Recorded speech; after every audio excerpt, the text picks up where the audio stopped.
optimal minimalism. At this altitude, I can run flat out for a half mile before my hands start shaking. Can I ask you a personal question? Now would seem an appropriate time. What if I did the opposite? I'm a cybernetic organism, living tissue over a metal endoskeleton.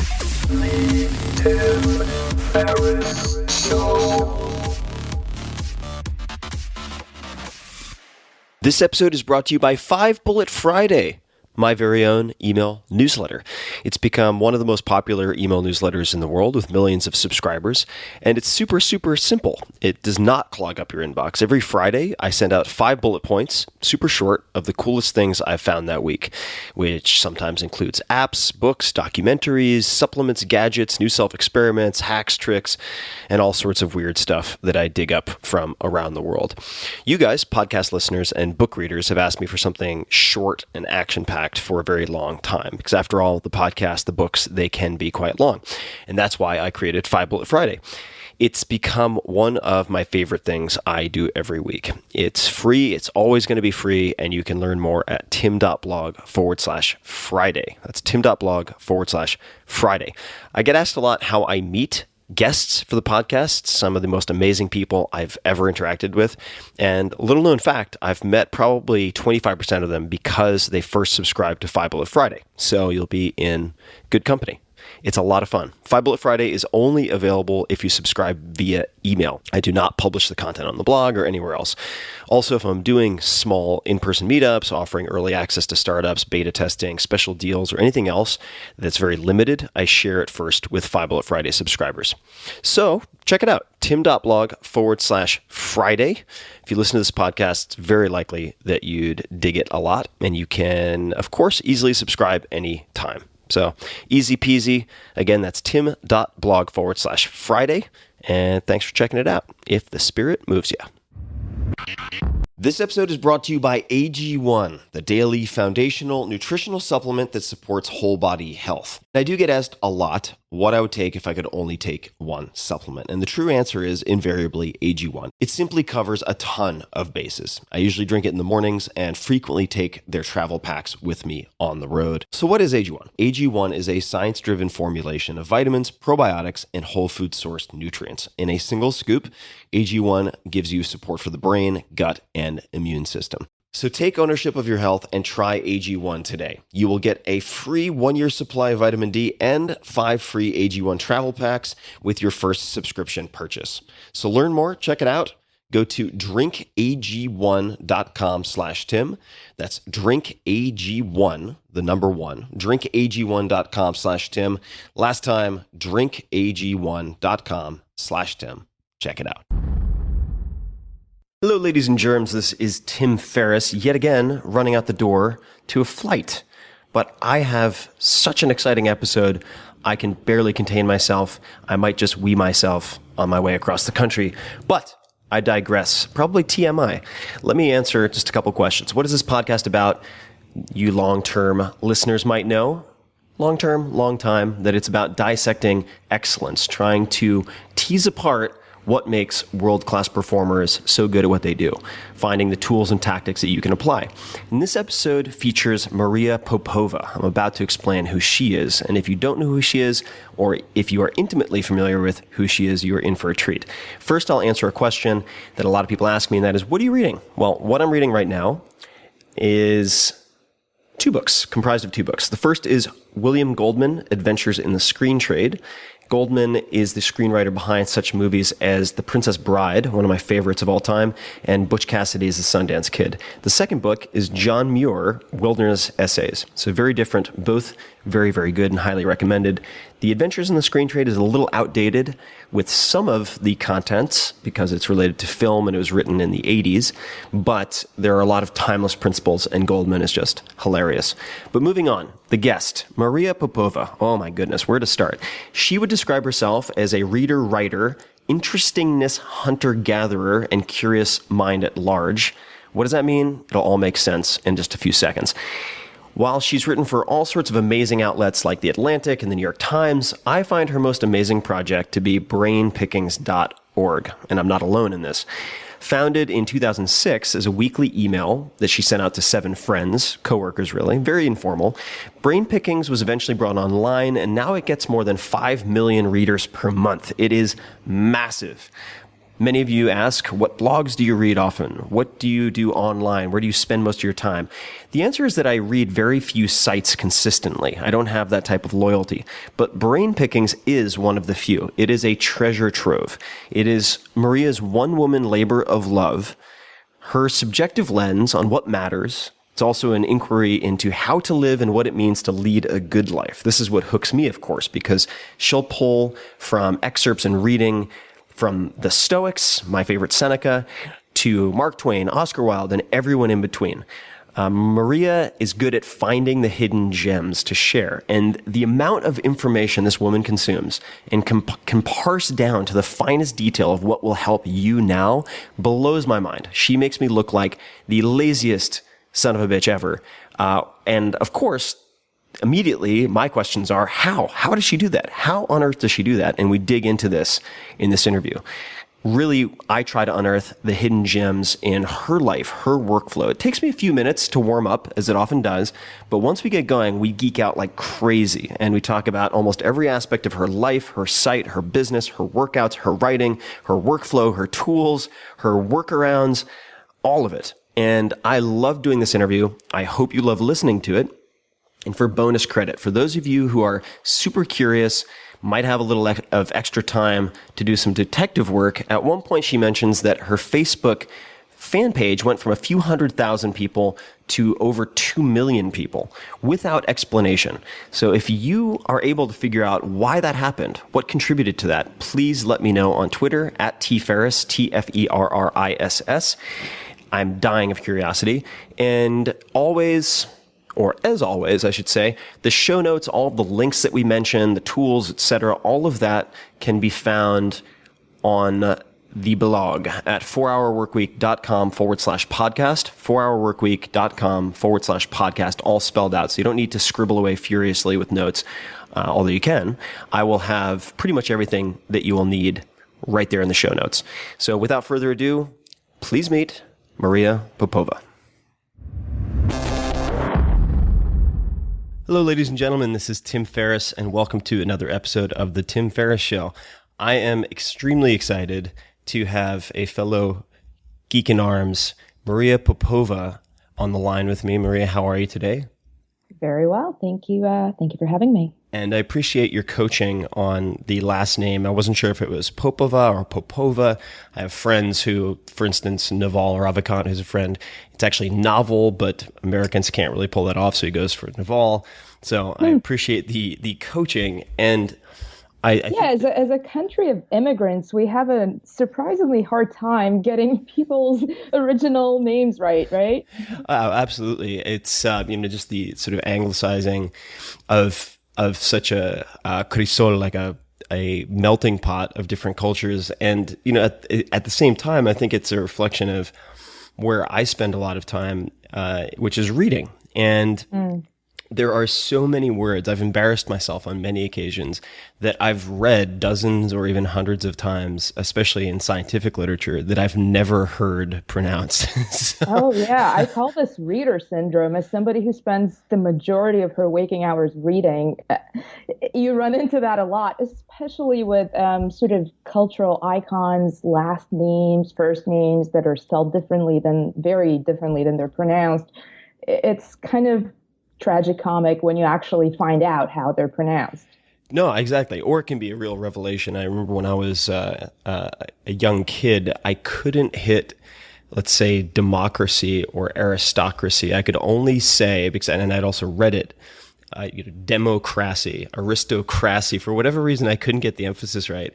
But coming back to the reading and someone who spends most of their waking hours reading, If someone asks you, and I'm sure occasionally it happens, what do you do? For those people listening who may not be familiar with you, but we'll start with the cocktail question. When someone asks you, what do you do?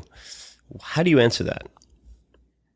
Well, I've answered it differently over the years, in part because I think inhabiting our own identity is kind of a perpetual process. But right now, I would say I read and I write in that order. And in between, I do some thinking, and I think about how to live a meaningful life, basically. And if someone then were to go online, find your work, end up at Brain Pickings, and they're like, oh, this is quite interesting. And they kind of looked over their shoulder because they happen to be doing it on their iPhone at the party, and they're like, what is Brain Pickings? How do you typically describe that? It's just a record of that thinking, my personal, subjective, private thinking that takes place between my reading and the writing, and takes form in writing. A collection of very interesting things. And sometimes, how I've sort of simply put it to folks. And Brain Pickings, for those people wondering, is one of the very few sites that I end up on constantly. And when people ask me, what blogs do you read? I'm embarrassed, in some cases kind of humiliated, to answer that I don't go really to many blogs consistently. And I think part of the reason is so many of them feel compelled to put out very, very timely, of the moment material that expires within a few hours. And I don't like the feeling of keeping up with the Joneses when the Joneses are just sort of churning out content. And I remember Kathy Sierra at one point told me that you should focus on just-in-time information, not just-in-case information, which I thought was very astute and really sort of profound. But there are two sites that come to mind that I end up on quite a lot. Brain Pickings is one, and Sam Harris's blog is another. And I saw your review of his latest book, Waking Up. Well, not a review. I don't review books. I apologize. Okay, so this is an annotated reading, if you will. Okay, so an annotated reading of, and I definitely want to dig into that annotated reading of Waking Up, which I found really impactful for me in a lot of ways. It put words to a lot of vague sort of feelings or observations that I had for a very long time. Talking about reviews. So I polled a number of my friends and my readers about different questions they would love to ask you. And a close friend of mine, Chris Saka, he came back with what percentage of New York Times bestsellers can be attributed to your coverage?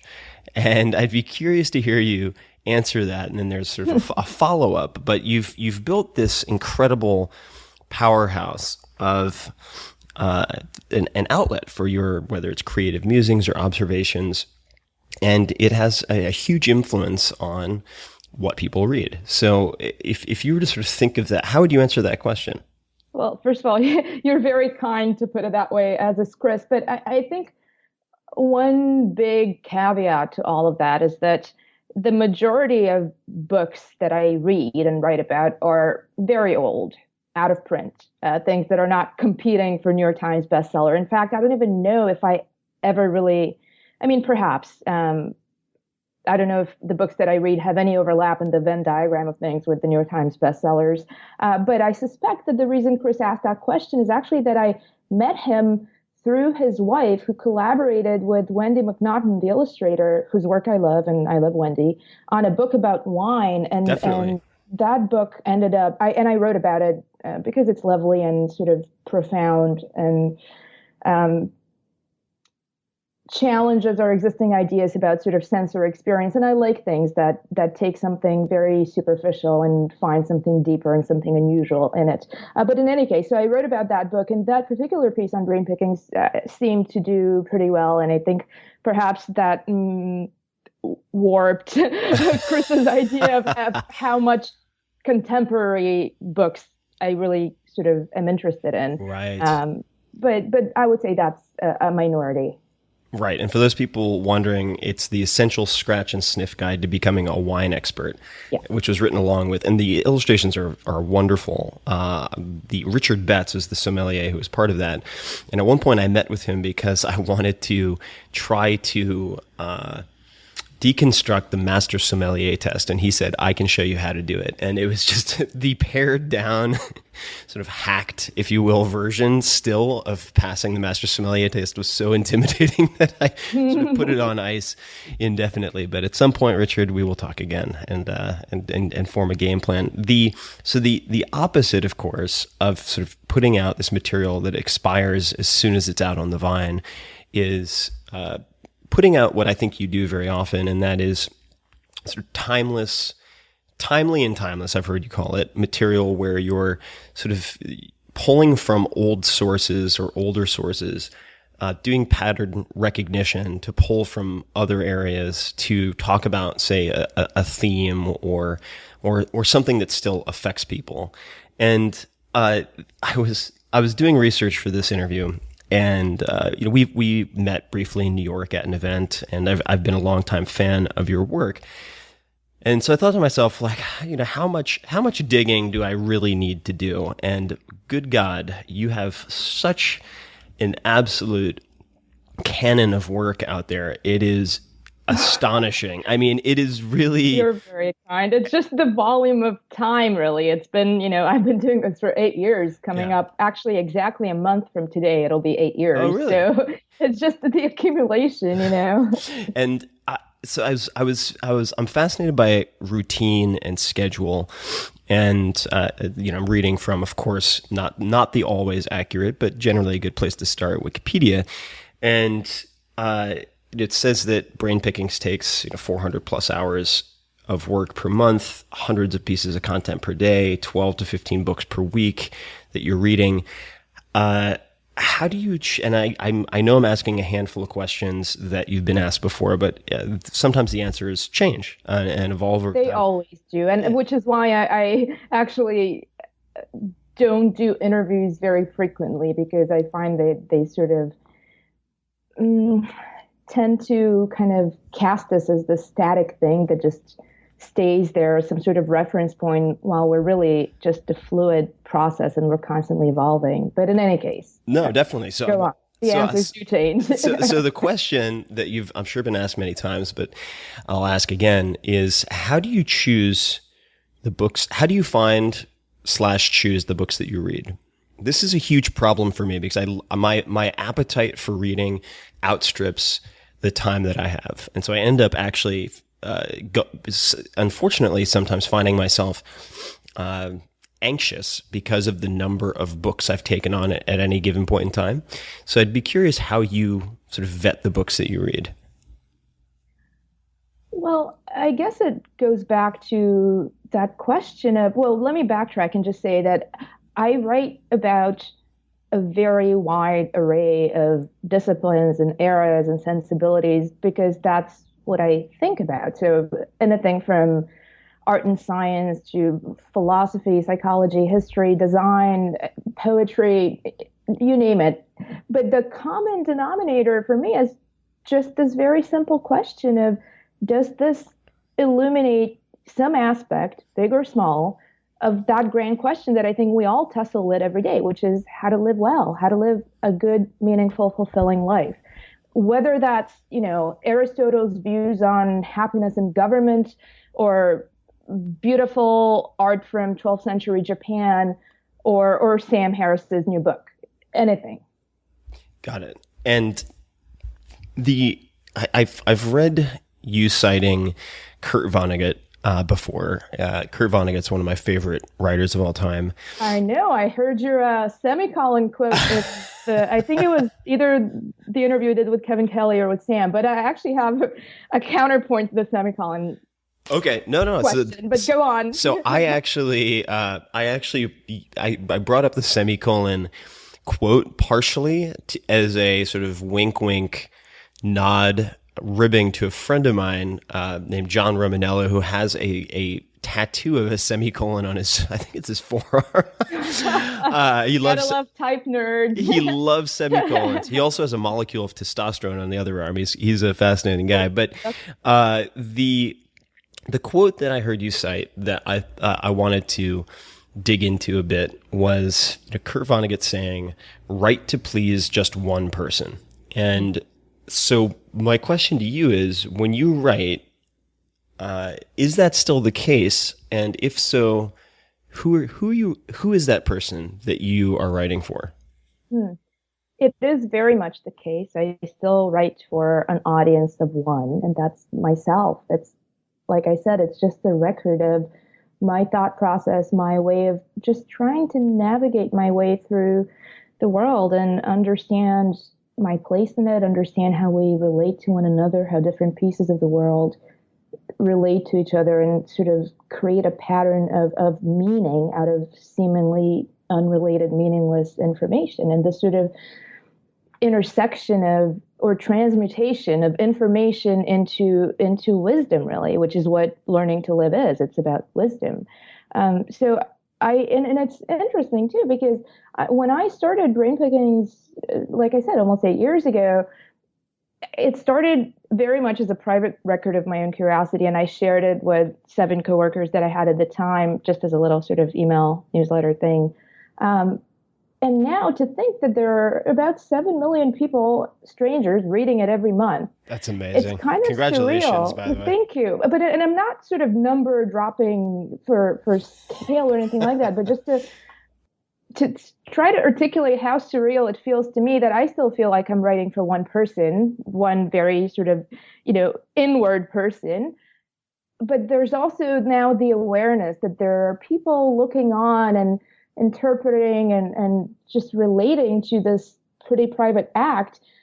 And it's a strange thing to live with, and in no way a bad thing. I'm not complaining about it, obviously, but it's just interesting to observe how one relates to oneself when being looked on by a few million people, Definitely. And there's so many questions I want to ask you. We might have to do a part 2 at some point because I know we have some time constraints. But where to even begin? This is where I start fraying at the ends as an interviewer.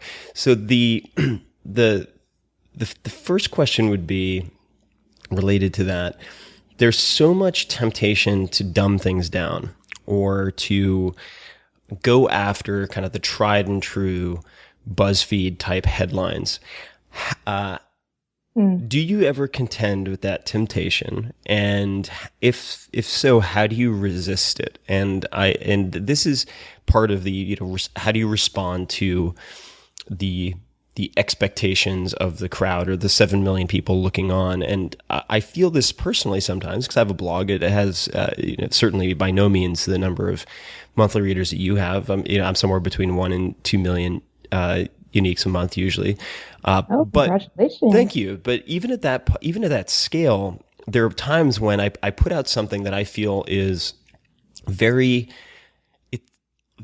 important, but on the dense side. And then it will, sometimes it takes off, but sometimes it doesn't. And there's a lot of temptation when, for instance, I know you use social media quite a bit, and we'll get to that, where I look at, say, the retweets or the favorites on something that's kind of dense, and then I'm like, oh God, I should just do like the 7 tricks you can actually teach your cat, and get 500,000 retweets. Is that something that ever sort of crosses your mind, and do you ever feel that temptation? Well, it's interesting because I think anybody who thinks in public, which is what writing is, which is even what art is, it's some sort of putting a piece of oneself out into the world. Anybody who does that struggles with this really irreconcilable kind of tug of war between wanting to really stay true to one's experience, and being aware that as soon as it's out in the world, there's this notion of the other audience. And, Oscar Wilde, he very memorably said that a true artist takes no notice whatever of the public, and that the public are to him non-existent. And it's very easy to say, especially for somebody as Wilde, who was very prolific, very public, almost performative in his public presence. It's very easy to call this out as a kind of hypocrisy and say, well, you can't possibly not care about the audience given you make your living through it and sort of perform to it, right? But I think that's a pretty cynical interpretation. I think rather than hypocrisy, it's just this very human struggle to be seen and to be understood, which is why all art comes to be, because one human being wants to put something into the world and to be understood for what he or she stands for and who he or she is. And so with that lens, I do think it's hard to say, well, I don't care about what happens to it out there, even though I write for myself and think for myself. The awareness of the other really does change things. But I think perhaps Werner Herzog put it best. I just finished reading this kind of 600-page interview with him, essentially. It's a conversation that a journalist named Paul Cronin had with him over the course of 30 years. And in one passage, Herzog says something like, it's always been important for me to have my films reach an audience. I don't necessarily need to hear what those audience reactions are, just as long as they're out there, that the films are touching people in some way. And I feel very similarly. So with that in mind, I guess to answer your question rather circuitously, I don't feel, quote unquote, tempted to make listicles or to make anything that I feel compromises my experience of what I stand for. And in part, I think the beauty of the web is that it's a self-perfecting organism. But for as long as it's an ad-supported medium, the motive will be to perfect the commercial interest. So perfect the art of the BuzzFeed listicle, the endless slideshow, the infinitely paginated article, and not to perfect the human spirit of the reader or the writer, which is really what I'm interested in. Yeah, no, it's. I think it's a very virtuous goal. I really admire your site and obviously the newsletter and all these other aspects of it for a lot of reasons. One of them is, I feel a very sort of kindred spirit with a lot of the decisions it seems you have made. So for instance, not doing the slideshows to rack up page views for some type of CPM advertising. That stuff drives me insane. So if it drives me insane, I assume it drives my readers insane. So I'm not going to do it. Or like you said. That's so wonderful that you do that, because I think so much of the cultural crap that is out there, not just on the internet, just in general, comes from people who fail to understand that they should be making the kind of stuff they want to exist. So if you're a writer, write the things you want to read. If you're an artist, paint the things you want to paint, you want to see painted. And I think the commercial aspect is really warping that. And one thing I really admire about your work in all of its permutations, from your books to, this podcast, the site, everything, is that there's just this sort of sense that you just want this to exist. It doesn't exist for any other reason than you want it to exist. And I think that's wonderful. Thank you. That means a lot to me. And I, coming back to the right to please just one person, it's, I think that it's related to that. So in a way, it's, put the things out into the world that you would want to consume yourself or experience yourself, number one.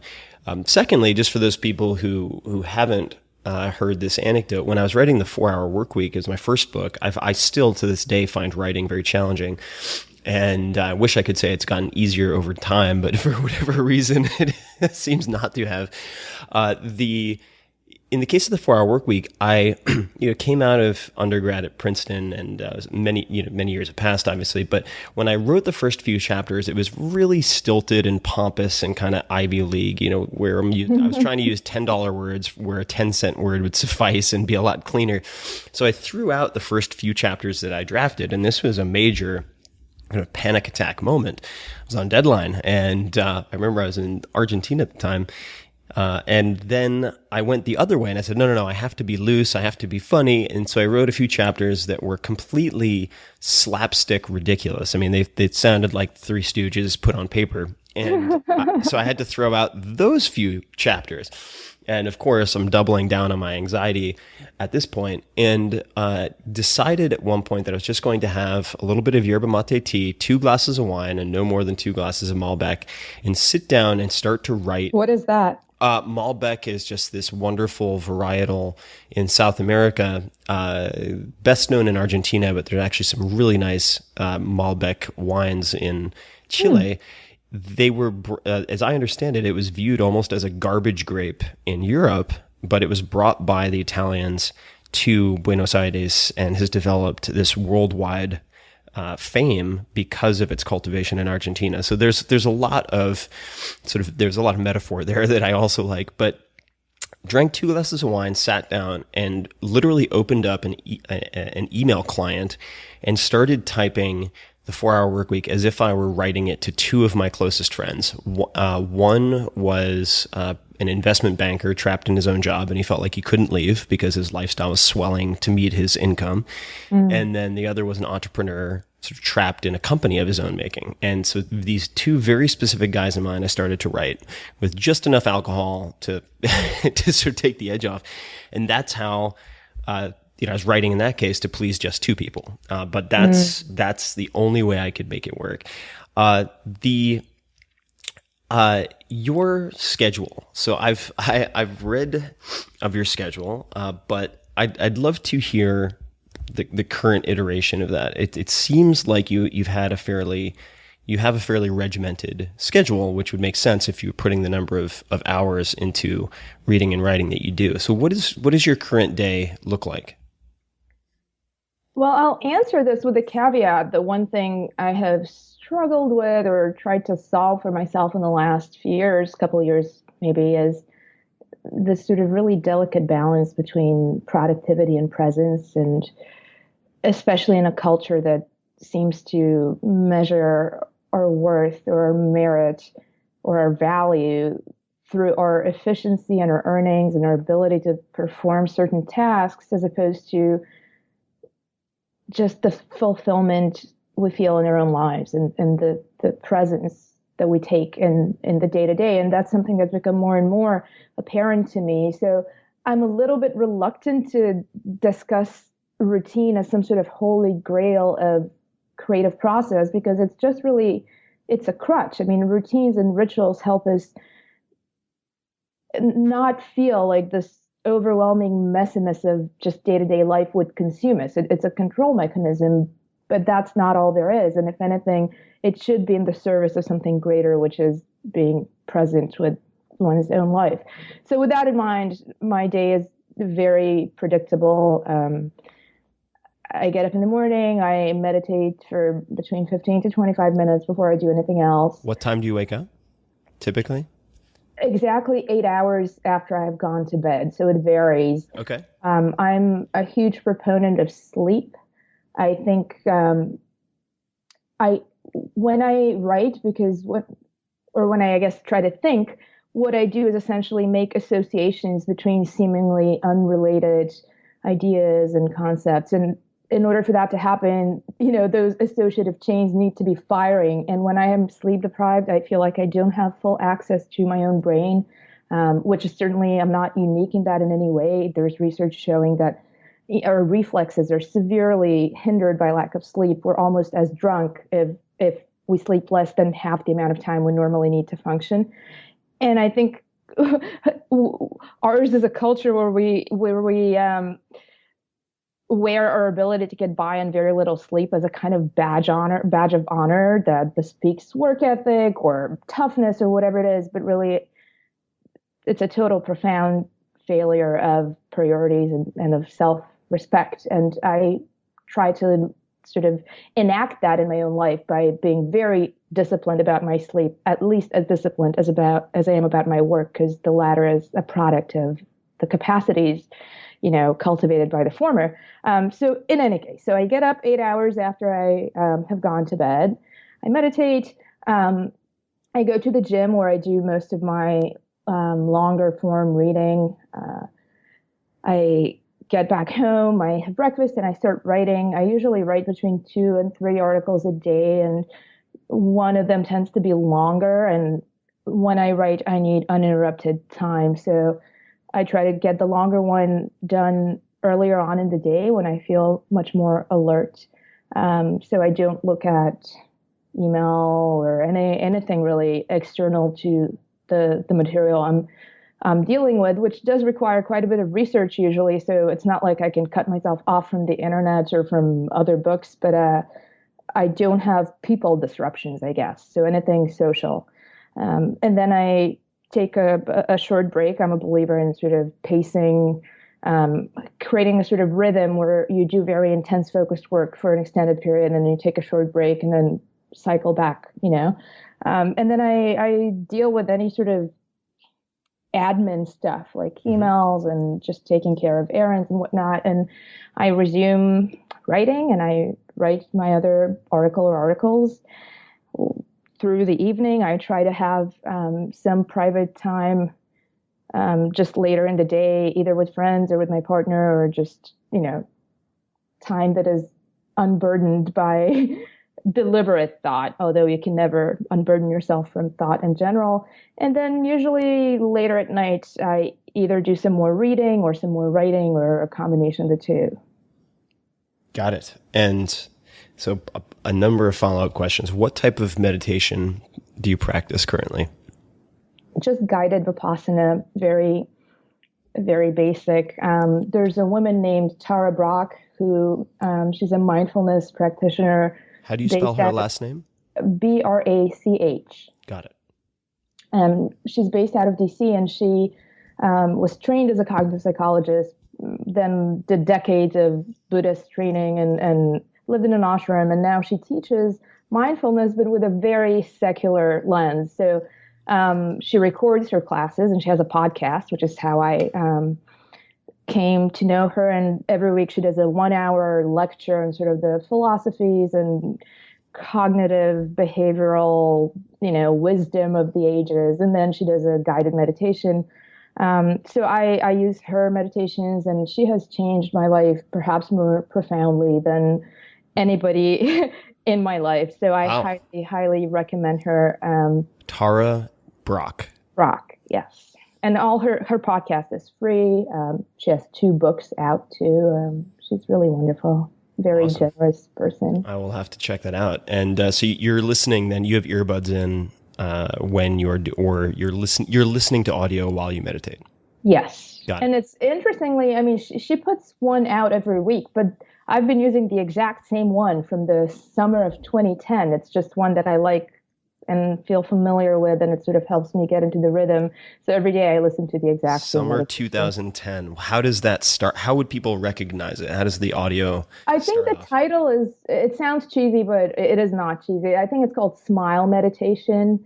And I'm sure she has repeated it in various forms through the years in other recordings. It just happens to be the one that I have on, and on my broken 3G iPhone without any internet or cell service, which I just use as an iPod, and that's on it.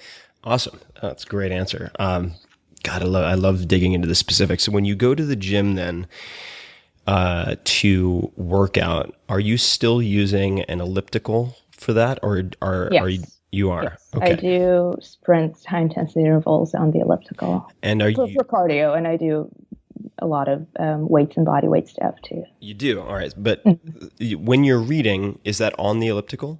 Yes. And what type of device, if any, are you using for that reading? Well, I prefer electronic, so I use the Kindle app on the iPad or any PDF viewer because I read a lot of archival stuff. But the challenge, of course, is that because I read so many older books that are out of print, let alone having digital versions, that's not always possible. In case it's rarely possible unless I'm writing about something fairly new. And so in that case, I just go there with my big tome and my sticky notes and pens and Sharpies and various annotation analog devices, and I just do that. Cool. All right. So that leads perfectly into the next question, which is, what does your note-taking system look like? And how do you take notes? So for instance, you're really good at using excerpts or quotations, pull quotes. And I found myself asking as I was reading this, like, how are you gathering all of this so that you can use it later? So what does your note-taking system look like when you sit, in the case of digital and in the case of hard copy? So with digital, it's very simple. I just highlight passages and I write myself little notes underneath each that have acronyms that I use frequently for certain topics or shorthand that I have developed for myself. But reading is really, or understanding really, which is what reading should be a conduit to, is a form of pattern recognition. So when you read a whole book, you kind of walk away with certain takeaways that are thematically linked, and they don't usually occur, sequentially. So it's not like you walk away with one insight from the first chapter, one insight from the second chapter. It's just sort of this pattern of the writer's thoughts that permeate the entire narrative of the book. And so, especially if you read as a writer, so somebody who not only needs to walk away with that, but ideally wants to record what those patterns and themes are, that sort of reading is very different. And so what I end up doing with analog books in particular, and I've sort of hacked some systems of doing it electronically, but they're imperfect, is on the very last page of each book, which is blank usually, right before the end cover, I create an alternate index. So I basically list out, as I'm reading, the topics and ideas that seem to be important and recurring in that volume. And then next to each of them, I start listing out the page numbers where they occur. And on those pages, I've obviously highlighted the respective passage, and I have a little sort of sticky tab on the side so I can find it. But it's basically an index based not on keywords, which is what a standard book index is based on, but based on key ideas. And I use that then to sort of synthesize what those ideas are once I'm ready to write about the book. Okay, I have to geek out on this because I'm so excited now.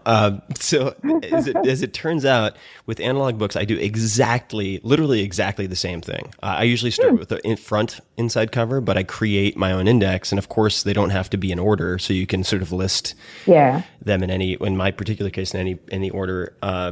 I also will have sort of a couple of lines dedicated to PH, and PH just refers to phrasing. So if I find a turn of phrase or wording that I find really... Oh, I do that too. Oh, really? But I call it BL for beautiful language. Oh, that's so cool. Okay. So there's that. And then I have, like Q or Q, if they're quotes. So for instance, many books will have quotes attributed to other people, or just header quotes in some cases. And so I'll have quotes. I'll just write that out, and then colon, and then I'll list all the page numbers for that particular sort of category that I'm collecting. In the case of quotes, so for when you're gathering this, you mentioned acronyms and shorthand. So besides beautiful language, what are some of the other acronyms that you use? Oh, they wouldn't make sense. They're just very private. It's like too long to get into what they stand for. They're just completely my own system. Is there one other example that you just if you could indulge me?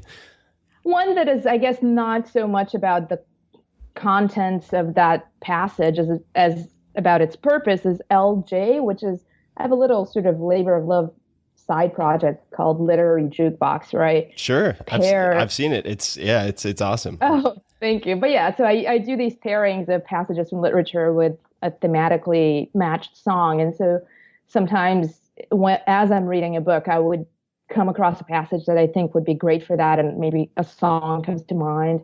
And so I would put LJ next to it. But I want to go back to what you said about the external quotes, I guess, the author quoting another work. Mm-hmm. I think those are actually really important. And that goes back to your question about how I find what to read. And I mark those types of things. So for the annotations that are specific to that particular book, all of my sticky tab notes are on the side of the pages.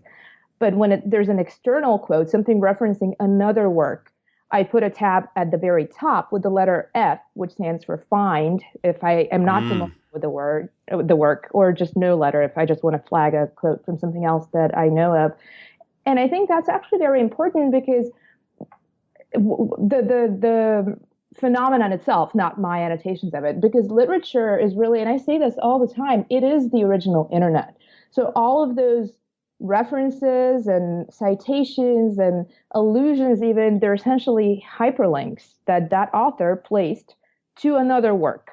And that way, if you follow those, you go into this magnificent rabbit hole where you start out with something that you're already enjoying and liking, but follow these tangential references to other works that perhaps you would not have come across that way, directly. And in a way, it's a way to push oneself out of the filter bubble in a very incremental way. And I've often found amazing older books that were, 5 or 6 hyperlink references removed from something I was reading, which led me to something else, which led me to something else, which led me to this great other thing. So I think that's kind of a beautiful practice. Yeah, it's the serendipity of it is so beautiful when it works out. And I'll give a confession. This is really embarrassing, but since no one's listening,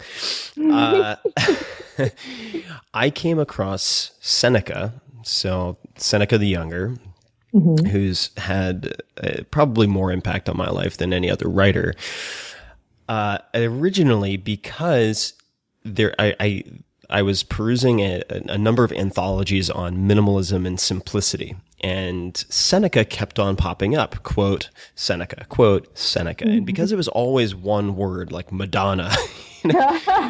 Or, and this is going to be really embarrassing, or like Sitting Bull. I assumed that Seneca was a Native American elder of some type for probably a good... So lovely, actually. I assumed he was a Native American elder for probably a good year or two before I realized he was a Roman. And I was like, man, Ferris, you got to do your homework, pal. Like, you got to dig in. And then at that point is when I really sort of jumped off the cliff into a lot of his writings, which I still to this day revisit on an almost monthly basis. I just revisited his The Shortness of Life. Oh, so good. Which is perhaps the best manifesto, and I hate this modern word, sort of buzzword, but I use it intentionally. So the best manifesto for our current struggle with this very notion of, productivity versus presence, and how much are we really mistaking the doing for the being, and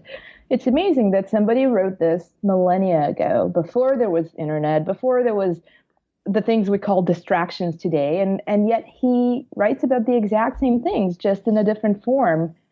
Yeah. The exact same things. And the way that, if I'm trying to use Seneca as a gateway drug into philosophy, I won't use the P word, first of all, with most people, because philosophy smacks of, I think it calls to mind for a lot of people the sort of haughty, pompous college student in Goodwill Hunting, in the bar scene, who's like reciting, Shakespeare without giving any type of See, credit. I completely disagree. I agree with the notion that those are its connotations today, and people have a resistance. But I think that's all the more reason to use it heavily and to use it intelligently and to reclaim it and to get people to understand that philosophy, whatever form it takes, is the only way to figure out how to live. Yeah, everything else that we take away from anything is a set of philosophies, essentially. I agree. No, I totally agree. So, but I usually, if I'm going to lead people there, I try to lure them in with Seneca, because I think he's very easy to read compared to a lot of, say, at least the Stoics, or that's actually not even fair, compared to a lot of philosophers who have been translated from Greek. Most of his writing, I believe, was translated from Latin, which tends to be just an easier jump from English. So it's very easy to read. And what I tell people is, start off with some of his letters, and you'll find that you could just as easily replace these Roman names like Lucilius and so on with like Bob and Jane, or pick your contemporary name if of choice, and they're all as relevant now as they were then. Just a quick thanks to one of our sponsors, and we'll be right back to the show. This episode is brought to you by 5 Bullet Friday. It's become one of the most popular email newsletters in the world with millions of subscribers. Every Friday, I send out 5 bullet points of the coolest things I've found that week. It's free. It's always going to be free. And you can learn more at tim.blog/Friday. All in-person meetups, offering early access to startups, beta testing, special deals, or anything else, I share it first with 5 Bullet Friday subscribers. So check it out. tim.blog/Friday. Again, that's tim.blog/Friday. And thanks for checking it out. So I'm going to come back to the sort of performance versus presence, which I think of oftentimes as the sort of achievement versus appreciation split or balance, or maybe neither. But before we get there, I want to put a bow on the note-taking with your electronic note-taking. So you're using the Kindle app, you're taking highlights. Where do you go from there? Are there any other, what is the sort of workflow look like from there? And are there any particular types of software or apps or anything like that that you use often? I mean, honestly, I feel like that problem has not been solved at all in any kind of practical way. So the way that I do it is basically a bunch of hacks using existing technologies. But I don't think, or perhaps I'm just unaware, but I don't think there's anybody designing tools today for people who do serious, heavy reading. There just isn't anything that I know. And so what I do is I highlight in the Kindle app on the iPad, and then Amazon has this function that you can basically see your Kindle notes and highlights on the desktop, on your computer. I go to those, I copy them from that page, and I paste them into an Evernote file to sort of just have all of my notes on a specific book in one place. But sometimes I would also take a screen grab of a specific iPad, Kindle app, Kindle page with my highlighted passage, and then email that screen grab into my Evernote email, because Evernote has, as you know, optical character recognition. So when I search within it, it's also going to search the text in that image. I don't have to wait until I finish the book and export all my notes. And also it's the formatting is kind of shitty on the Kindle notes on the desktop where you can see all your notes. So if you copy them, they paste into Evernote with this really weird formatting. So it tabulates each next note indented to the right. So it's sort of this long cascading thing that shifts more and more to the right of the page. That's horrible. It's like an email thread. It's like an email thread, except there's no actual hierarchy. These are all, and so if you want to go fix it, you have to do it manually within Evernote. And, I read, on the Werner Herzog book, for example, which is 600 pages, I have thousands of notes. So imagine thousands of tabulations until the last one is so narrow and long that it's just like unreadable. So hence my point about just there is no viable solution that I know.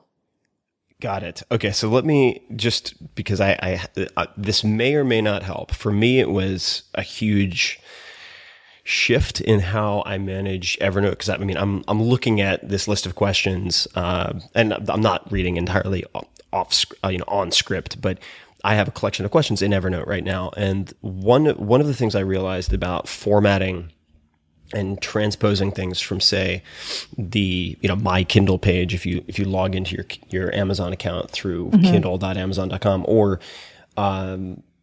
copying and pasting from many different places, is going to, I don't know if you've tried this, but edit and either paste and match style or paste as plain text, and it tends to remove all of that headache.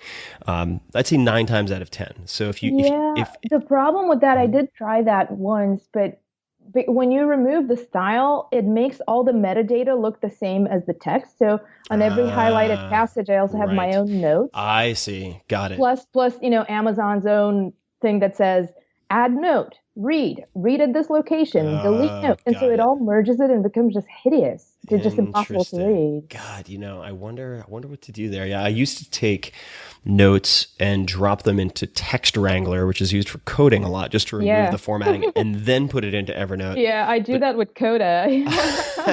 Yeah, it's true though. But there's got to be a solution. And the thing is, Evernote, I love Evernote. I've been using it for many years, and I could probably not get through my day without it. But it has an API, which means somebody can build this, you know? That's and is there a true. way to like, I even thought, I mean, I was at one point so desperate and so frustrated, which I think is the duo that causes all innovation, you know, desperation and frustration. I thought maybe I should just save up some money and offer like a scholarship or like a grant for a hackathon for somebody to solve this for me, you know? That's a great And idea. I'm still not, I mean, I'm still sort of contemplating that. Okay, well, we'll talk about that separately. I think that's something that we could absolutely explore. And for all of you programmers, coders out there, please take a look. This is actually not as rare an issue as you might expect. One question for you on the Kindle highlights, because I've run into this. You mentioned the Werner Herzog book and having thousands of highlights. Have you run into instances where you'll read an entire book, you're super impressed, or not, but regardless, you have hundreds of highlights, and you go to look at those highlights, and you're restricted to only seeing. Oh yeah, the it first... says like 200 highlights, 81 available, or something like that. Right. So how often does that happen to you? Because that's happened to me where I've taken so much time to meticulously highlight stuff, and then I'm only able to see 25%, and it's so infuriating. And I think it's a limitation that is determined by the publisher. Yes, it is. And so I'll tell you why it hasn't happened to me much.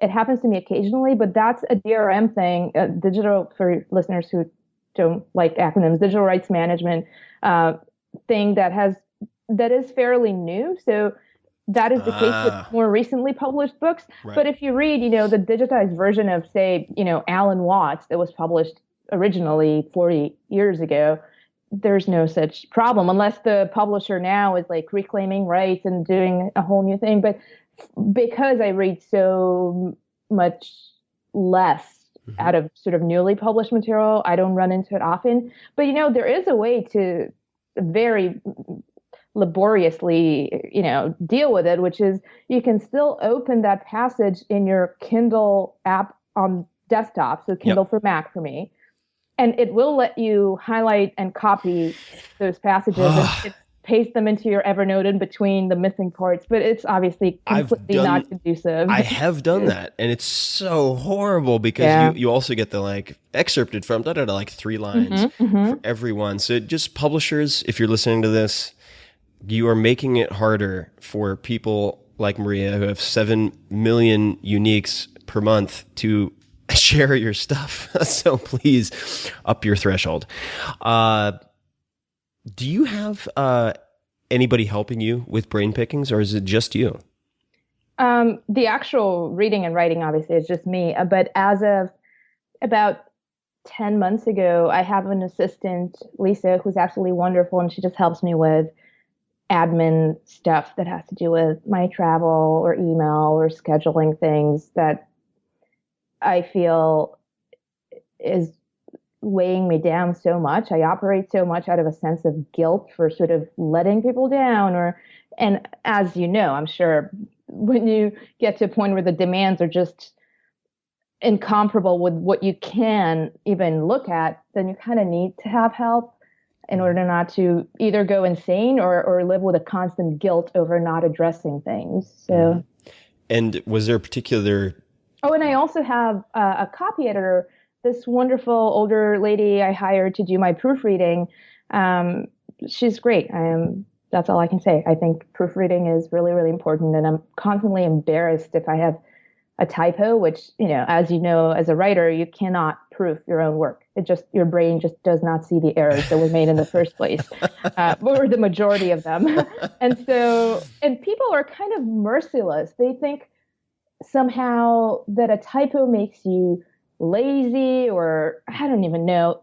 There's no kind of compassion for the humanity that produces something as human as a typo, right? Despite how mechanical the term itself seems, which is sort of ironic. But in any case, so yes, I have my assistant for admin and my copy editor for just proofing. And what platform is Brain Pickings on at the moment? What is it? What's the technology behind it? I know that I've heard you mention WordPress before. Is it still on WordPress? It is on WordPress. I was going to make a joke on about how the technology is called corpus callosum, but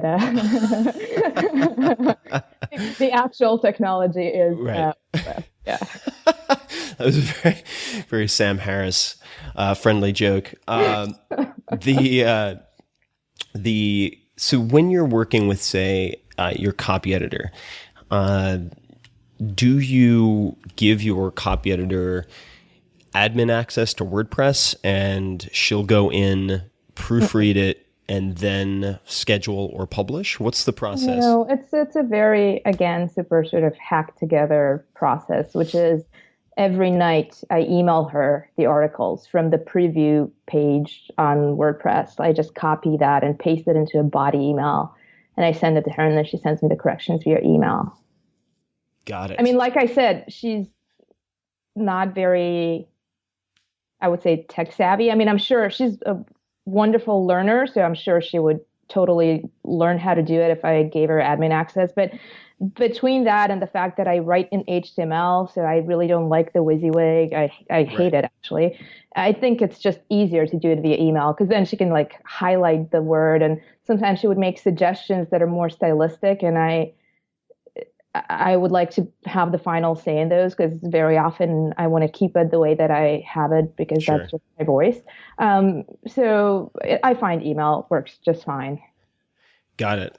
Okay, no, I'm always fascinated because I will use, well, when I was hosting WordPress elsewhere, I'm also on WordPress, I would use the share a draft plugin to share drafts with people. I'm now on WordPress VIP, which has a sharing function where people can leave feedback in a sidebar that runs alongside the article itself, which is pretty cool. Oh, that's cool. I should look into that. I think that's what I have too, the WordPress VIP, the WordPress hosted WordPress. Yeah, so I don't even know what that function is. So I'm kind of, I mean, for somebody who writes on the web, I don't really, yeah, I sometimes only learn about things through friends.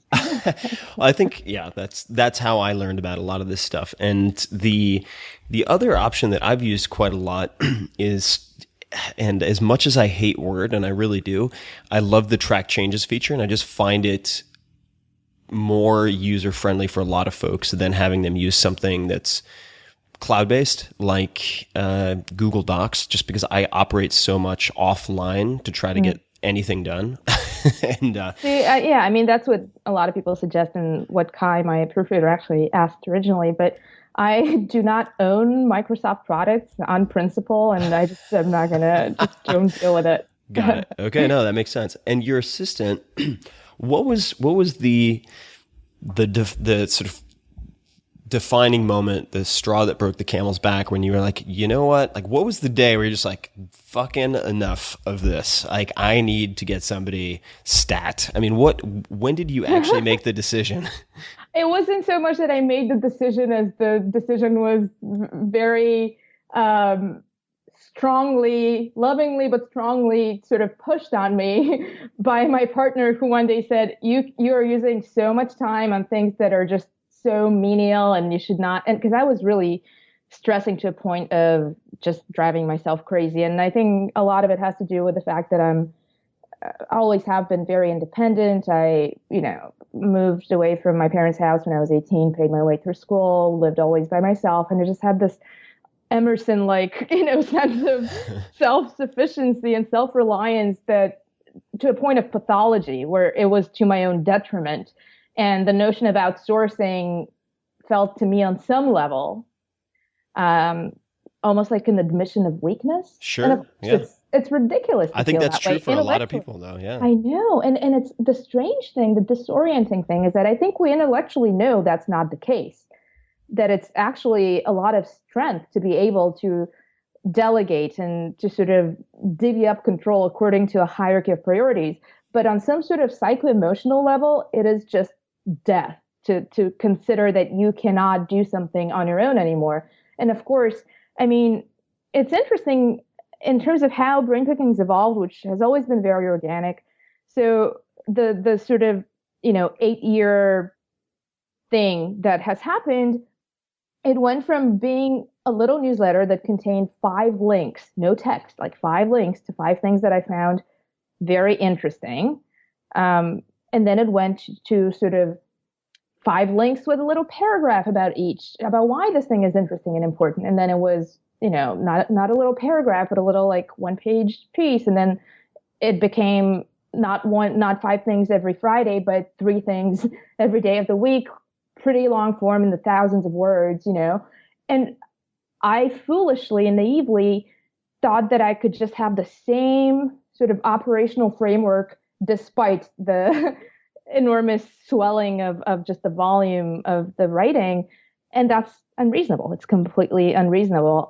So at one point last fall, as the sort of 7th birthday of Brain Pickings was approaching, my partner was just like, please, like, consider. And yeah. Oh, I'm sorry. I didn't mean to cut you off. I'm always curious to ask, how did you find the assistant that you ended up with? Well, she's wonderful. She's a professional sort of personal assistant that's had this type of job for about 20 years. Mm-hmm.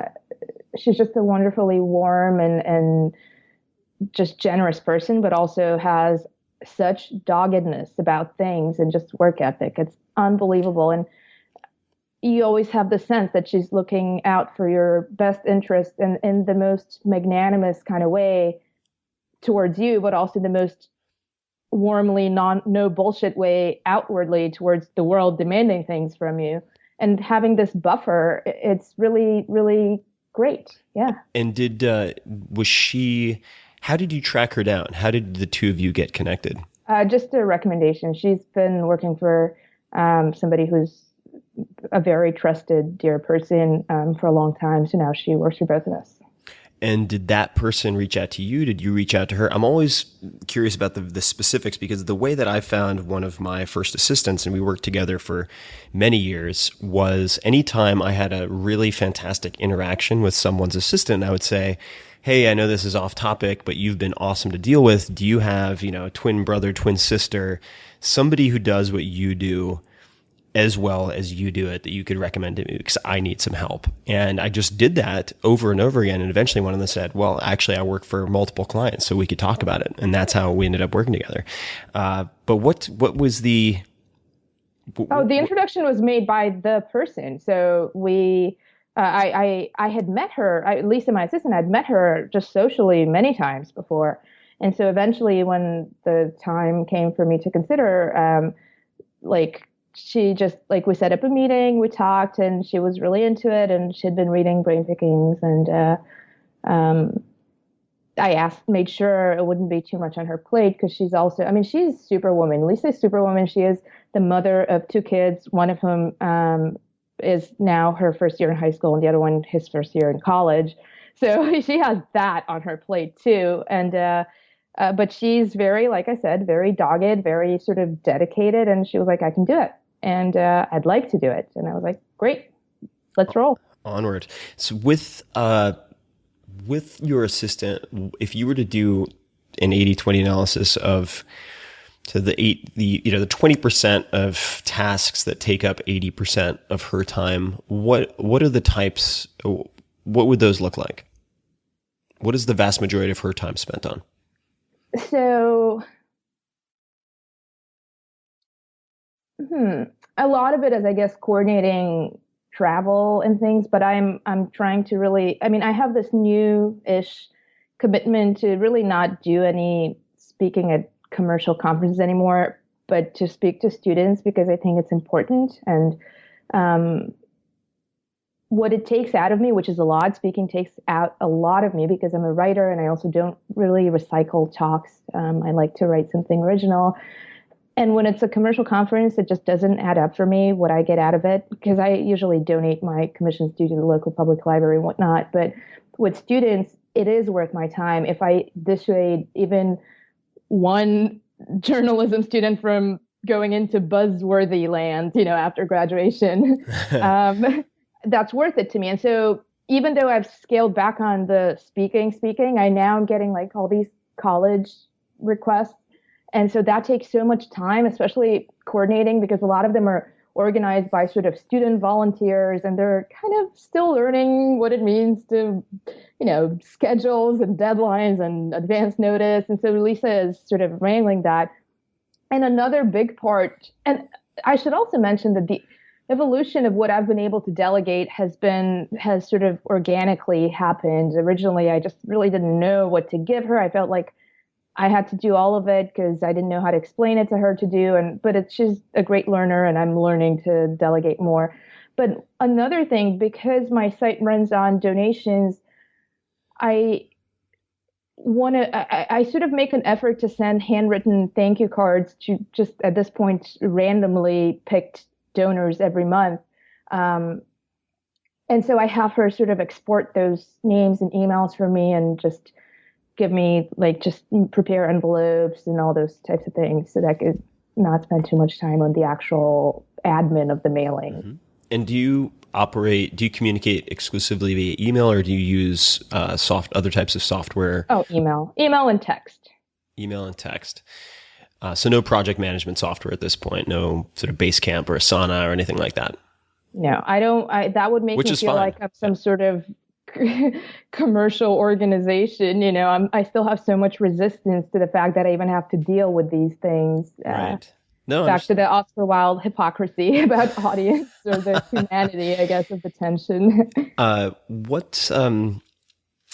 couple of quick ones. So the first is when you lift, do you tend to have the same workout? What does your weightlifting look like? It's changed a lot in the last year and a half. I've prioritized body weight stuff heavily, no pun intended. Mm-hmm. That was actually total inadvertent. This how we think in language. That's so funny. But I prioritize body weight stuff. And so I do pull-ups, push-ups, and that sort of thing. It also depends on where I do my workout. My building has a sort of gym, like one of those residential gyms. But I also have a membership at a larger, probably I think the best gym in New York. I love it. But I'm only there a few days a week. So it just depends on where I do it and what I do.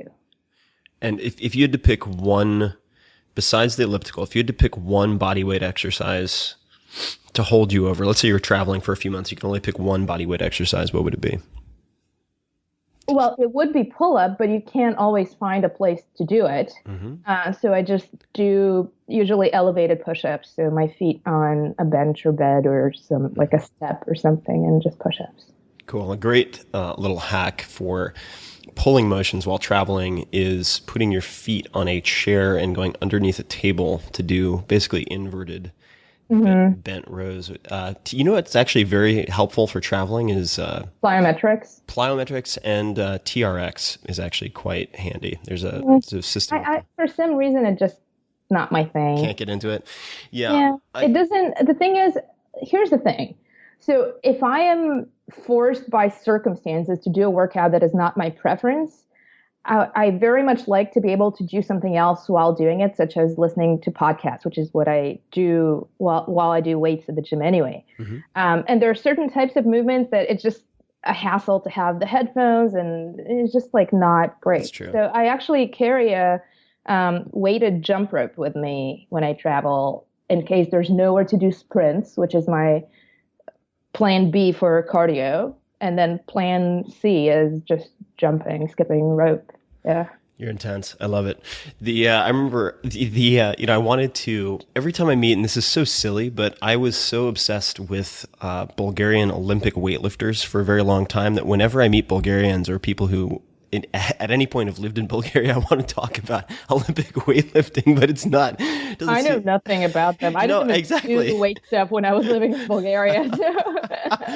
No, exactly. It's kind of like, oh, you're from Switzerland. Let me talk to you about the guys in the Ricola commercial. They're like, no, we don't talk about that stuff. Or worse yet, is that guy your cousin? Yeah, right. Right. You must know. No, I actually don't.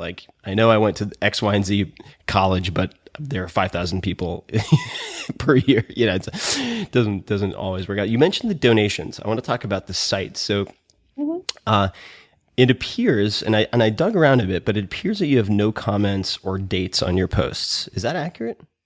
I don't have comments. I do have dates. They're in the URL. So the date. Oh, they're in the URL, but they're not in the post. They're in the URL structure, but they're not in the displayed post itself. Yeah. So the reason for that is because I do think we live in an enormously news fetishistic culture, and the reason I do what I do is precisely to decondition that, because we think that if something is not news and it's not at the top of the search results or the top of the feed, because all feeds are reverse chronology, and there's an implicit hierarchy of importance to that. We think if it's not at the top, it's not important. And you would understand, writing about Seneca, it really doesn't matter what the date stamp on it is. But Definitely. I think because culture conditions us so much, people, when they see a date stamp, they sort of think, oh, this was like 2 years old. Oh, and it's really, 2,000 years old. But because a lot of academics actually use brain pickings to reference. So I constantly get things. This is another thing that Lisa deals with, like requests from textbooks for citations or, whatnot. And those people actually need the dates. So I've made it so that if you actually look, it's kind of easy to see, or I can just tell them when they write and ask me what the date is, look in the URL. But it's just not one of those immediate things that slaps you over the head like a newspaper front page, Definitely. I actually have done the same thing for quite a few years. And if you go to any permalinks, if you get linked to any of my posts directly on the blog, the date is there in the URL, but also at the very bottom of the post after the related links. So for the same reason, because there's so much bias against older material. And I think some of my older stuff is, it depends on the person, obviously, in the context, but it's an easy way to have a high sort of abandonment rate is to timestamp. The comments, did you ever have comments, or have you never had comments? I did originally. And then I was like, you know what? I kind of feel like Herzog does. I don't really care to hear. I do write for me. I'm very gladdened by people who are in any way moved or touched. But the comments I was getting, I've been fortunate enough not to really get any, trolling or anything like that. But they were kind of vacant, or people trying to plug their own thing, or spam.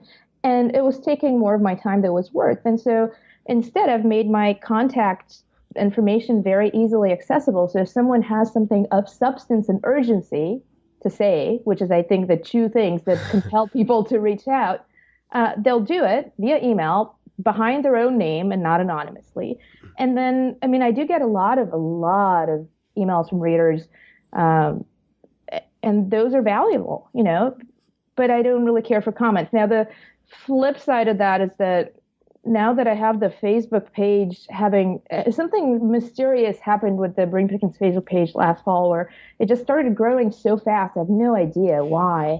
I was going to ask you about that, because if you look at, say, that your Twitter follower growth versus your Facebook growth, the Facebook just kind of took off.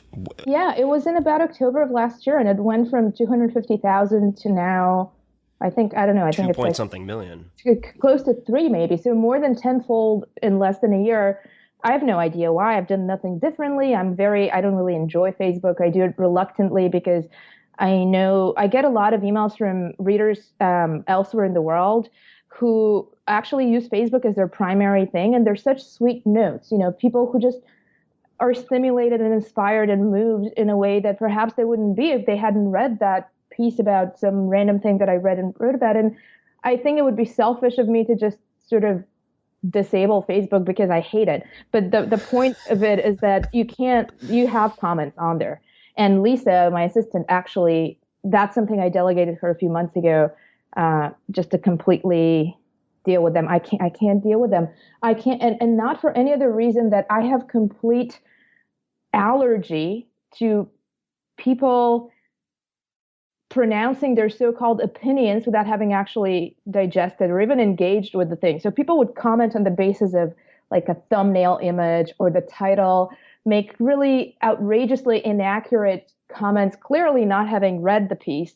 And this kind of snap reaction thing that I think social media to a large extent perpetuate, I can't deal with it. It's like a psychic drain. Like I can't even explain. I can't. So anyway. So that would answer one of my questions, which is in your header picture on Facebook, you have, this should be a cardinal rule of the internet, end of being human. If you don't have the patience to read something, don't have the hubris to comment on it. I don't care if it sounds like bitchy or anything. The point, I mean, it's interesting because I think a lot about criticism and the notion of criticism and why it's so hard for anybody. And I don't think that people have a hard time with criticism because another person disagrees with or dislikes what they're saying. They really have a hard time when they feel misunderstood, like the other person does not understand who they are or what they stand for in the world. And 99% of the time, and you actually touch on this in your conversation with Sam Harris, where you say that his ideas are not as controversial as people think when they don't actually understand what they are. Right. But the main source of anguish is not being seen for who you are, not being understood. And this kind of reactive culture where people comment without taking the care to understand what you're expressing, who you are, and what you stand for, it is so toxic. It is so toxic to readers, to writers, to us as a culture. And I just don't know how to get around it other than just having instructed Lisa to be just merciless about banning people and deleting comments that are just not, there's no humanity, there's no patience, there's no thinking in them. So, I mean, anybody who writes online, I think, feels similarly that this is kind of my home. And if Definitely. people come and be idiots in it, then they're not welcome there. So yeah, no, I actually use the exact same analogy. I say, look, I view especially on my blog, I view the comments as my living room. And if you come into my house for the first time and get raging drunk and like take put your feet up on my table with your shoes on, you're not going to be invited back. You're gone, So is your assistant's job as it relates to Facebook then primarily culling the herd and just removing the idiots, or does she have what are other instructions, if any? Are there things that she passes to you? Are there things that she responds to? No, I don't really care what people say, again, to the point that if people have something of substance and urgency, they will reach out. And I'm then very happy to hear from actual humans and engage in a human dialogue, which I do. But I really care about, the comments on Facebook. I just don't want them depressing me when I go on the page because I put my own things Sure. on there. Lisa doesn't put the actual postings. And I also don't want them creating a culture that is antithetical to the very reason why I do what I do, which is a kind of faith in the human spirit. I mean, that's where I come from. I am a cautious one sometimes, but an optimist about the so-called human condition. And anybody who craps on that without having even given a chance to the thoughts that speak to those ideals, which is what my articles are a record of, then I will want them gone, And so her instructions are just, ban people who are offensive to others sort of in a vicious way, as opposed to just having rational discourse of disagreement. Ban people who are ignorant and have not read the thing and have some very scandalous, or not even scandalous, sort of contrarian, sensationalist take on it, clearly not understanding the nuance, because, a culture of news is, I say often, a culture without nuance. And so that's basically it. Help me stay sane when I look at them. That's her task. Just not make me lose my mind over just exasperation with people's impatience. No, and I really respect that, because another reason that I read Brain Pickings as opposed to other sites, and I feel comfortable going there, is that I feel it is sort of a stronghold of positivity and optimism in a lot of respects. So kudos. Thank you. The email. Actually, before we get to email, I've read that you schedule your Twitter and Facebook, which would make sense because you're prolific. If that's still the case, what do you use to schedule that social media? I use Buffer for Twitter, and I use just my hands for Facebook. But again, this goes back to the same inner struggle of, I do want to be reading and writing for myself. So why do I have the compulsion to put so much of it out there? And I self-flagellate over that, because on some level it does seem like a form of hypocrisy. But then I do think about the people that email me from India and Pakistan and South Africa and Korea and wherever, that actually that's how they connect. And I think if I'm putting in the amount of time that I do into what I do, even if I do it for myself, I might as well just harness that time anyway if it benefits somebody else's journey, And so I do it because of that mostly. Definitely. And I think that while it's fine to write for yourself, if you keep the value of what you write to yourself when it could benefit a lot of other people, then I think that's actually, it could be viewed as a selfish act, right? So I think that there's, particularly when you're curating in the way that you do and you're saving people thousands of hours of searching by distilling a lot of these concepts. Well, I would argue that the benefit, the value is not even, what I do is kind of the antithesis of search. It's a discovery of things that ideally one would not have come across within the usual parameters of one's filter bubble, right? So sort of a lot of the people that I hear from, for example, just this week, to use the Seneca example, actually just this week, I heard from this guy who was an IT person, trained as a physicist, ended up doing IT, and said the Seneca, the shortness of life piece, really put everything in perspective. I've never really read philosophy, never been interested in it, never looked for it, but it just cut in the middle of what I'm struggling with right now in my own life, and it's kind of, it gives you pause to hear that from people. Definitely. Agreed. On email, if you go to your contact page, you recommend emailcharter.org. And I'm very curious to hear if people actually follow the email charter. Like, what would you, in terms of the email that you receive, do people actually pay attention to that and follow the rules? Yeah, they do, and I'm so grateful. And but the majority of them do. Some people who reach out with the intention of self-promoting, there's usually laziness to people who self-promote for the sake thereof. So they don't usually follow. But people who actually care to have a conversation and to engage are very courteous and very sort of mindful of what I've asked, except for publicists who are never. Yeah, right. Well, I suppose if they're flying on autopilot and just blasting out a template, dear blogger. Oh yeah, I love those. The dear blogger. Yeah. Yeah, or what I get very often, which I think is actually hilarious. People who don't even bother to read the name of the site, so they address me, Dear Brian.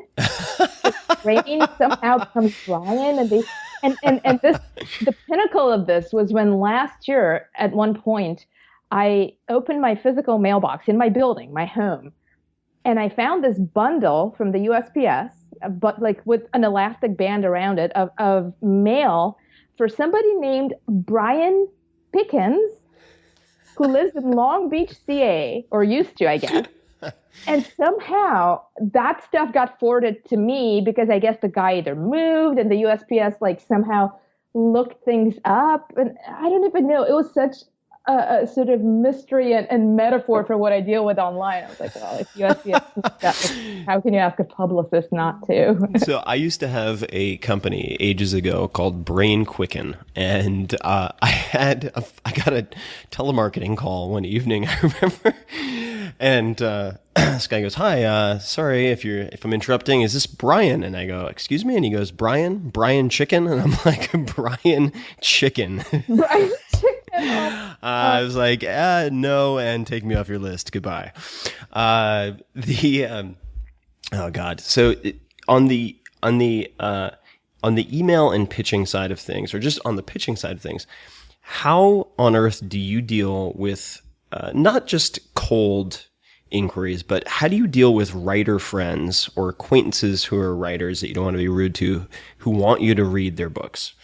How do you polite decline that stuff? And maybe you don't get a lot of it. I get a ton of it. And the fact of the matter is, not everyone is able to put the time or effort into writing a good book. So inevitably, if I get 10 books from decent or good friends, some of them are going to be terrible. And I don't have the time necessarily or the inclination to read them all. How do you deal with that type of situation? Well, I guess you deal first and foremost by controlling not the outcome, but the cause, which is your circle of friends and acquaintances. I'm very selective about the people I surround myself with, and I like to think friendly to pretty much everybody that I meet.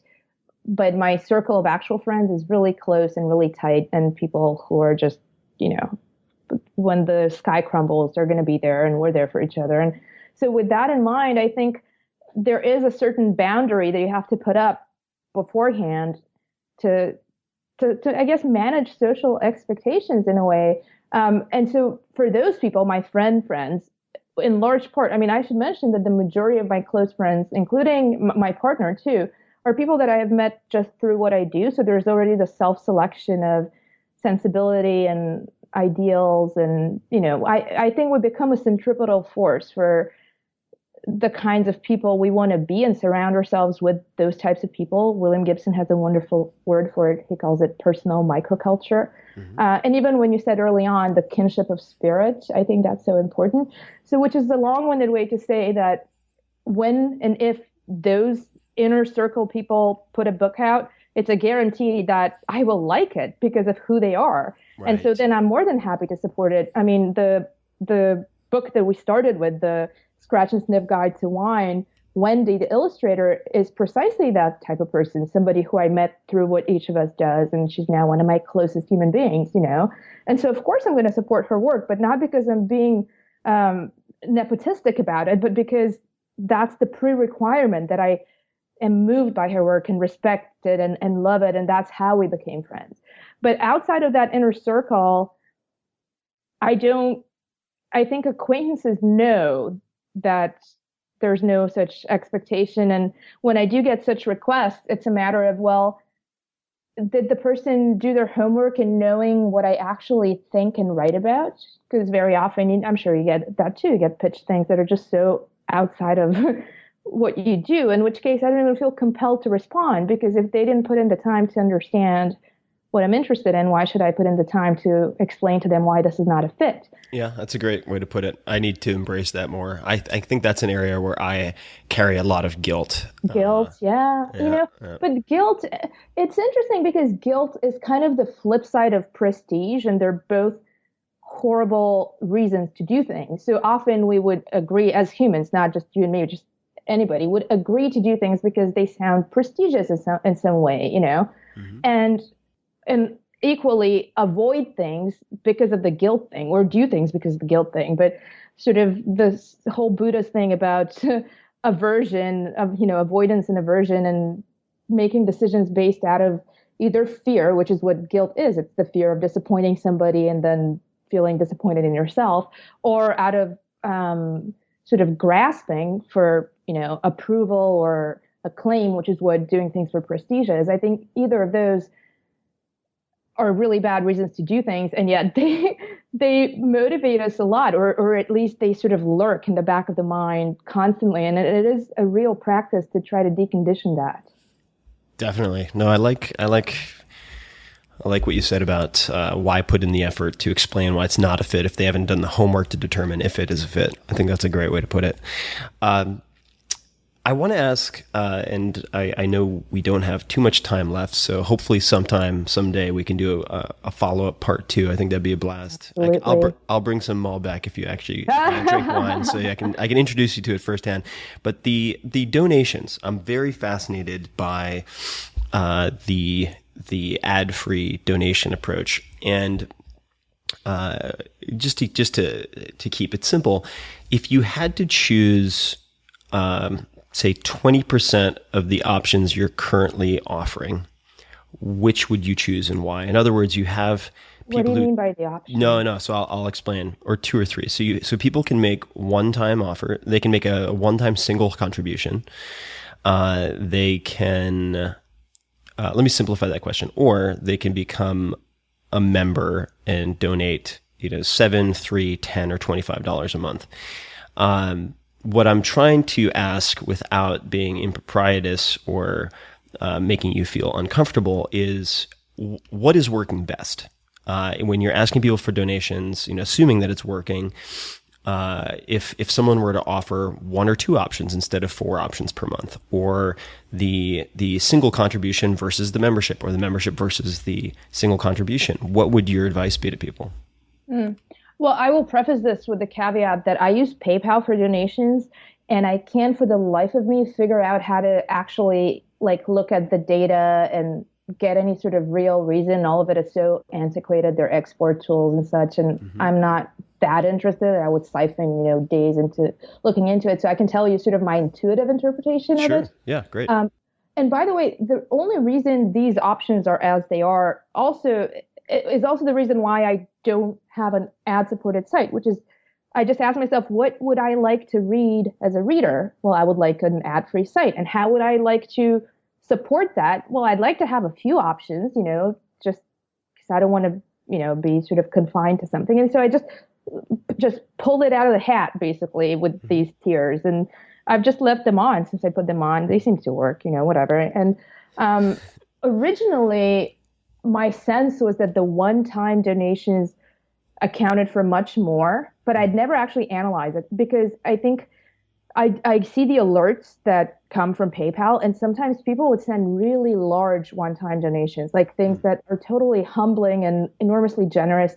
And I think those kind of, you kind of weigh them somehow as more than the cumulative sum of the smaller donations. So I thought the one-timers were much more. But then, and I'm pretty sure that must have been the case earlier on. Right. And I've had the recurring ones, I've had the one-time donations for as long as I can remember, for as long as I basically needed to start making money for the site, because, by the way, running the site cost me several times my rent, like all the costs associated with it. It's like crazy. So at one point, I got to a point where I had to make money. I said, I don't want to do ads. I don't believe in that. I'll have just donations. And I didn't even think of recurring ones at the time. That was years ago. And then my friend Max Linsky, who runs longform.org, we were having tea, and he said, well, why didn't you push the recurring ones more? Because it's working really great for us. And at that point, I had the option, but it was buried somewhere on my donation about page or something.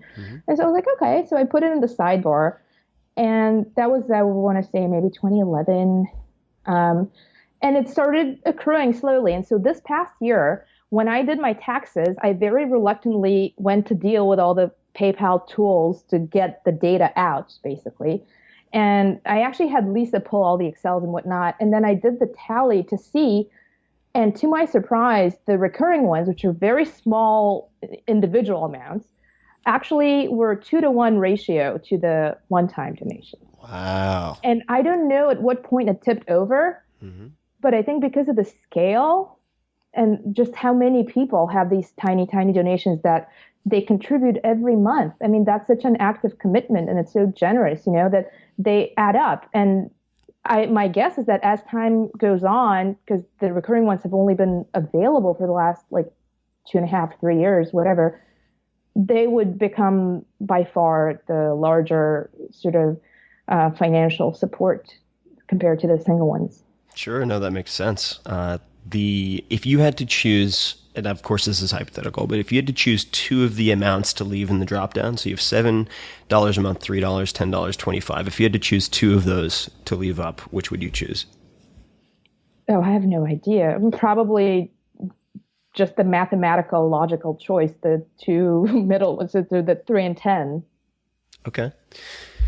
Cool. No, just very curious about this kind of thing. I think you've approached the blog in a very authentic way with the content, and I can't emphasize strongly enough what you just said, which is you base what you do on what you would like or dislike as a reader. In the case of something with text, it doesn't have to be super complicated. It doesn't have to be doing tons of analytics for months before you make a decision. Just ask yourself, would this annoy the shit out of me? If so, don't do it. Would I love this? If so, try it out. And every decision too has been that way. And actually, in the last couple years, I've been getting really annoyed. I mean, Brain Pickings is a pretty sort of lo-fi site, as you can see it, just very super simple, basic. But I've been getting annoyed that it doesn't load very well on my iPhone when I want to look at something or pull something up to reference, or iPad. And my friend Scott Belsky, who runs Behance, he's a great guy, and he's been sort of a very generous donor, just supporting. And, and one time he pulls me aside. That was like, I think in February or March. And he's like, you know how much I love Brain Pickings, but like the site sucks. Like, he didn't say it in that way, but he was super sweet about it. And like, he offered to connect me with this guy that he knew that I could hire to do responsive design. And I always have this resistance to making these sort of technological improvements, because then I feel like I don't want to be a media company. Like, I don't want to be a BuzzFeed. But at the end of the day, I, as a reader and as a sort of engager with that experience, was being annoyed by it myself. So now I'm in the middle of releasing like a simple responsive site that is actually easy to read on your phone. And so, yeah, it's despair and so frustration prevail again in innovation. Yeah, it's so worth it. It took me, let's see, it only took me 7 years to get a mobile version of the site ready to go, which I just launched a month or two ago. So better late than never, I suppose. Well, Maria, this has been a blast. I really appreciate you taking the time. If someone were to want to explore Brain Pickings, what are a few articles you might suggest that they start with, or a few posts? Well, since we talked about it so much, the Seneca piece about the shortness of life, it's a fairly short piece. There's a piece I did a couple of years ago, which was it was not about a specific book, just sort of things that I've been thinking about for a long time, this disconnect between purpose and prestige and why we do things. And I forget what it's called. I think it's called How to Do What You Love, or some other, How to Find Your Purpose and Do What You Love. And it was sort of an assemblage of thoughts on that from various sources, as well as my own. And perhaps most of all, a piece that I wrote last fall as on the seventh birthday, really, of the site, which was about 7 things that I learned in those 7 years of reading, writing, and living. Which is a great article, and I didn't want to replicate everything in here, so I sort of bobbed and weaved around some of these subjects a little bit, but just to reiterate something that you mentioned, and that's doing nothing for prestige or status or money or approval alone. And I just want to quote Paul Graham here, which you included, which is, prestige is like a powerful magnet that warps even your beliefs about what you enjoy. It causes you to work not on what you like, but what you'd like to like, which I think is so astute. And in closing, is there any... And also, I should just interject and say, any Alan Watts piece, not because my writing about it is so great, or it's not coming from a place of check me out, it's coming from a place of check him out. Alan Watts has changed my life. I've written about him quite a bit, so I highly recommend any of those articles. Cool. All right, brainpickings.org is the site, guys. Check it out. Maria, any parting advice for this episode, this portion of our conversation, before we check out? Any advice to the people listening out there? Thoughts, parting comments? No advice per se, just I guess a comment and a hope, which is that thank you so much, not just for having me, but for having this show and for doing everything that you do. And I really hope we have more people who operate out of such a place of just, I guess, for lack of a better word, idealism and conviction. And thank you for setting an example that way. Well, that means a lot coming from you, and I think you're a tremendous force for good out there in the world. So I hope people check out your work. I hope you continue to do what you're doing. I hope you continue to add repetitions to your pull-ups, and we will talk again soon. Thank you so much for being on the show. Thank you, Tim. Hey guys, this is Tim again. Just a few more things before you take off. Number 1, this is 5 Bullet Friday. do you want to get a short email from me? Would you enjoy getting a short email from me every Friday that provides a little morsel of fun before the weekend? And 5 Bullet Friday is a very short email where I share the coolest things I've found or that I've been pondering over the week. That could include favorite new albums that I've discovered. It could include gizmos and gadgets and all sorts of weird shit that I've somehow dug up in the world of the esoteric as I do. It could include favorite articles that I've read and that I've shared with my close friends, for instance. And it's very short. It's just a little tiny bite of goodness before you head off for the weekend. So if you want to receive that, check it out. Just go to 4hourworkweek.com. That's 4hourworkweek.com, all spelled out, and just drop in your email, and you will get the very next one. And if you sign up, I hope you enjoy it.